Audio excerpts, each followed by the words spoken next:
Hi everyone, this is Jim and welcome back to my YouTube channel. At ito na nga, nanalo nga si David Licauco sa 10th Platinum Stallion Media Awards ng Best Primetime Drama Series Actor for Pulang Araw. Uy wow, first Best Actor ni David to, diba? Grabe.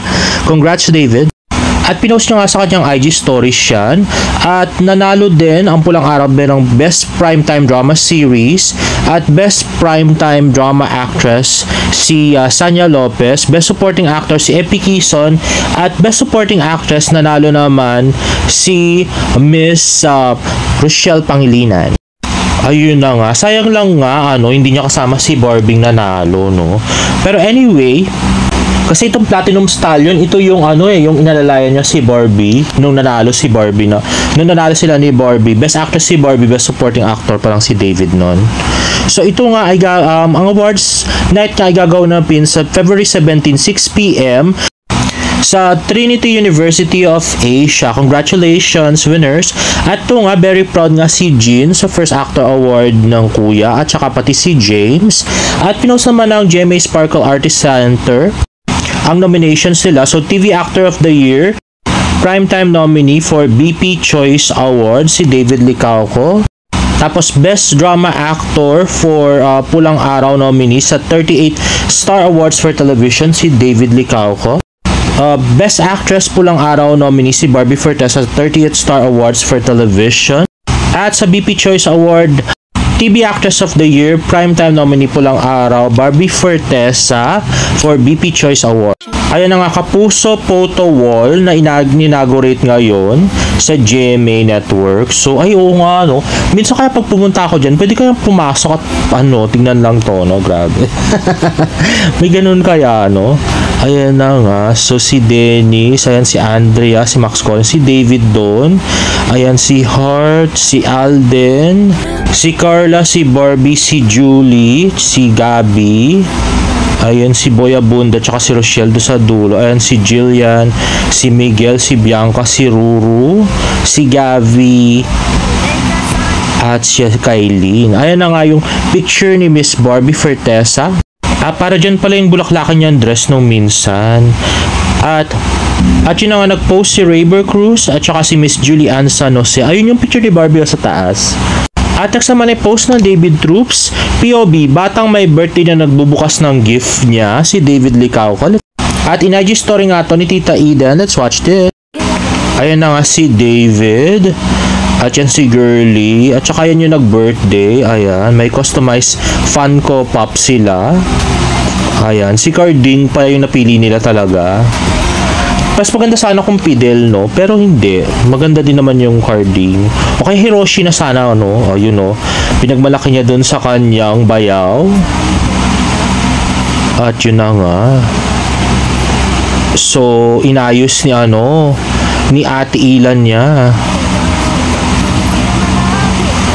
At yun, pinagdidiskusyonan pa nila kung tatakpan. At nilagay na lang ni David doon. Ayan, proud na proud naman. Pati si Tita Eden. Ayan. Ayan, hello, I'm Kading Makari.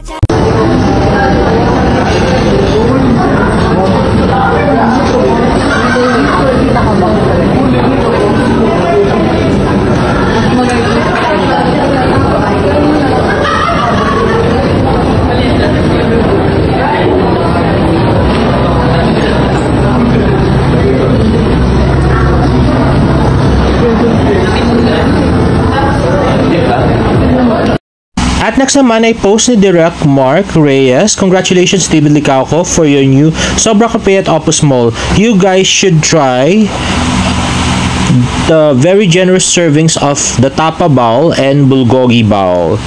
Hashtag great moments for food. Hashtag TGIF. Hashtag Chinitos Unite. At yan na nga yung picture nila. At lukot-lukot nga yung polo ni David. Ay mukhang masarap nga guys, in fairness. At ito nga picture na to, ayan, nilagyan ng caption ni Miss Sab. Congratulations David Licauco on the opening of your newest Sobra branch at Opus Mall. We are so proud of you with your continued success. Love you. At yan nga, kasama niya si Miss Jan Navarro, si Direct Mark, at saka yan si Rose Conde guys. So yan nga yung sa GMA Films, nakasama niya rin sa Vegan. So sure na nasa movie to. At tweet nga ni President Progressive, discreet, the suspense is suspending. Oh, grabe. At yan na nga, o naalala nyo ba yung post nung January 20 ni Direct Mark nung minute up niya si Barbie Fortesa sa cafe.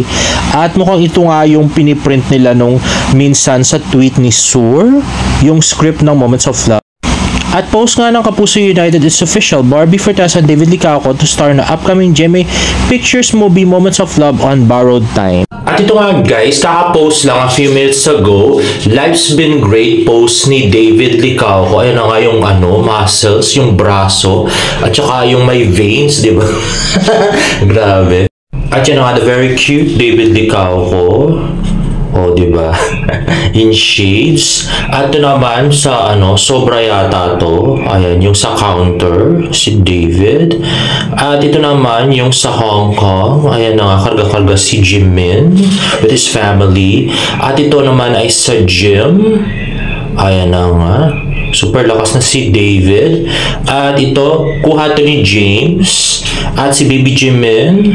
At yung fan ko ng David Troops. At ito ay sa Hong Kong. And lastly ay yung sa Mayon. At next na nga ay post, bagong post lang ito ni David Licauco sa kanyang TikTok account. Let's watch this. Ayan nga, close-up ni David starting February. Ayan. So, loving the single life. At saka waiting for a text. Wow. And then, fighting off a cold. Wedding nga, David.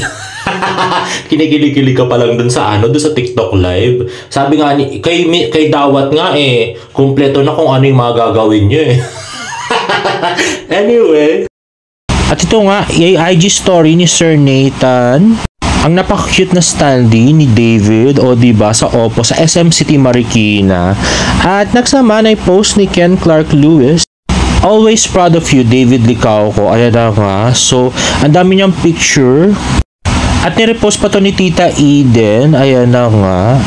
At yan si David. Ayan o, ang dami nilang picture. Grabe. At yan, solo pic ni David sa Sobra Cafe. Ayan, nakatalikod. At yan, Sobra Cafe pa rin. Ayan, close up. At ayan, ibang araw naman yan guys. O, diba? Lagi siya doon. Ayan si James naman nakasama niya. O, diba? Ang cute ni James. At yan. O, yan naman si Dustin Yu. And lastly, ito nga post ni Ken Z, behind the scenes of David Licauco. So mukhang may ginagawang content si David. Palagay ko good trip to guys. Not sure. Okay ko labas. Good morning. Demo lang pala. Ayun na nga, napaka-cute na all-in-white na si David. Na mukhang kwarto niya talaga yan, guys. Anyway, guys, if you like this video, please give it a thumbs up. And please subscribe to my YouTube channel for more Barda updates. See you in my next vlog. Bye!